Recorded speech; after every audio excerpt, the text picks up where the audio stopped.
24-25 का जो हमारा सत्र है उसके शुभारंभ में मंचासीन सीडीओ साहब, एडीएम साहब, टीआरएस साहब, बीएसए साहब, समाज कल्याण अधिकारी, जिला सूचना अधिकारी, हमारे मीडिया के भाई बंधु और आज के इस कार्यक्रम के जो हमारे मुख्य किरदार हैं यहाँ पे उपस्थित हमारे सभी भाई और बहन, आप सभी का आज के बहुत ही मंगल दिवस पर बहुत बहुत स्वागत है।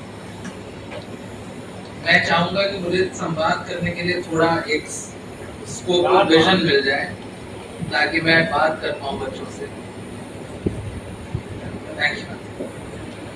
बहुत अच्छी बातें एडीएम साहब और सीडीओ साहब ने कही और बहुत जरूरी भी है, न कि सिर्फ एक सेंस ऑफ डेडिकेशन और एक सेंस ऑफ पर्पस, जिसको हिंदी में अगर मैं अनुवाद करूं तो एक दृढ़ता और एक दृढ़ संकल्प रखना। जो कि एडीएम साहब ने कहा कि भाई 12 घंटे आपको लगाने हैं और 12 घंटे पढ़ाई में नहीं लगाना है, तो कम से कम दिन के 12 घंटे उस एग्जाम के बारे में सोचना है कि भाई हाँ किस तरीके से मैं उस एग्जाम को क्वालिफाई कर सकता हूँ, क्या क्या चीजें मुझे करनी है। और सिर्फ एग्जाम क्वालिफाई करने के लिए सिर्फ किताबों के बारे में नहीं सोचना है, अपने रूटीन के बारे में भी सोचना है कि मैं कितने घंटे सोऊं, क्या मेरा लंच का ब्रेक रहेगा। इम्पोर्टेंट पार्ट होता है इसका एक अच्छा गाइड का होना, जो कि अभ्युदय के अंतर्गत आप पढ़ने जाएंगे तो आपको डीएम सर, सीडीओ सर भी महीने में 1 से 2 बार आपको मिलेंगे। मैं खुद भी क्लास लूंगा और अधिकारी वर्ग ही आपके साथ क्लास लेंगे, बशर्ते आप लोग आए।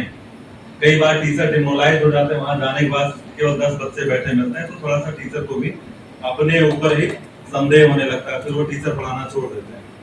इसलिए मेरा अनुरोध है कि आप लोगों को एक अच्छा मार्गदर्शक अभ्युदय के तहत मिलेगा। आप लोग भरोसा करके अभ्युदय से जुड़िए और पढ़ने आएंगे।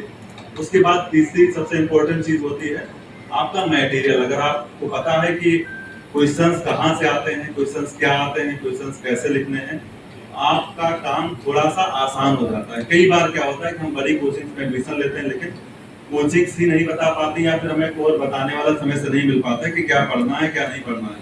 फिर वही हमें फिल्टर करने में कई साल लग जाते हैं, तब तक हमारा समय निकल चुका होता है। मतलब वो जो जिस समय हमारे अंदर बहुत ज्यादा ऊर्जा होती है 2-3 साल तक, उस समय हम केवल मटेरियल के भड़काव में ही रह जाते हैं, फिर कंपटीशन का रिजल्ट हमसे बहुत दूर होता चला है।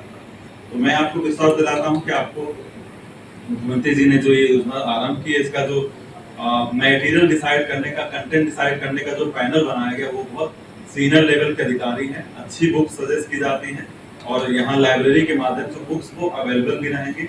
आपसे जो क्लासेस चलेंगी वो इंटीग्रेटेड चलेंगी। आप कोचिंग में क्लास, अभ्युदय में क्लास लेके फिर आके यहाँ पे पूरे दिन अपनी सेल्फ स्टडी करिए। यहाँ पर एक शिक्षा का एक अच्छा माहौल देने के लिए डीएम संदेश का भी अत्याधुनिक स्कूल करा रखा है। बेसिक चीजें आपको सारी यहाँ पर मिलेंगी। तो मेरी अभी सब बच्चों से अपील है कि अपने सपने को थोड़ा सा बड़ा करिए। सपने देखने में कोई पैसे नहीं लगते हैं, सपने को बड़ा करिए। और आपके सपने को पूरा करने के लिए अगर आप 4 कदम बढ़ाएंगे तो 1 आध कदम हम भी आपके साथ चलेंगे। और जब हम और आप साथ चलेंगे तो मुझे पूरा भरोसा है कि आप लोग किसी न किसी मंजिल तक पहुंचेंगे। मैं डीएम सर को, सीनियर सर को बताना चाहूंगा कि इससे पहले अभ्युदय के 2 क्लासेस खत्म हो चुकी हैं और जो इस बार का एग्जाम होने वाला है अक्टूबर में, तो उसमें कम से कम 10 बच्चे ऐसे हैं अभ्युदय के जो यहाँ पर बैठे भी हैं। वो बच्चे रिजल्ट इस बार देंगे, मुझे पूरा भरोसा है। सब लोग की समय टेस्ट सीरीज चल रही है, रेगुलर टेस्ट दे रहे हैं और आने वाले अक्टूबर में एग्जाम जब आप लोग देंगे, उसके बाद फिर मेंस की तैयारी फिर यहीं पे कराई जाएगी। लेकिन अभी जो नए बच्चे हैं, चाहे वो कहीं आप सेल्फ स्टडी कर रहे हो या फिर कहीं आप कोचिंग ले भी चुके हो, तब भी मेरा अनुरोध कि आप लोग अभ्युदय से जुड़िए, अभ्युदय में क्लास लीजिए, आपको सही मार्गदर्शन दिया जाएगा।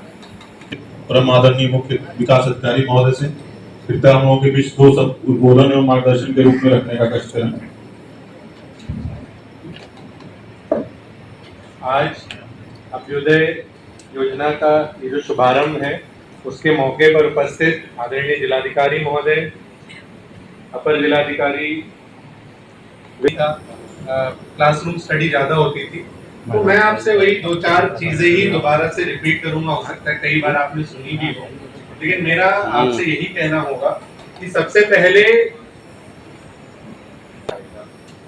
पहले आपको जो भी आपने लक्ष्य चुना है, अगर आपने सिविल सर्विसेज का लक्ष्य चुना हो, नीट का चुना हो, जेई का चुना हो, जितनी भी अभ्युदय में जिस भी क्लास के लिए आप लोग आ रहे हो, या मान लीजिए कि आप लोगों को यहाँ पे पढ़ाई जा रही है चीजें। अगर आपको किसी भी दिन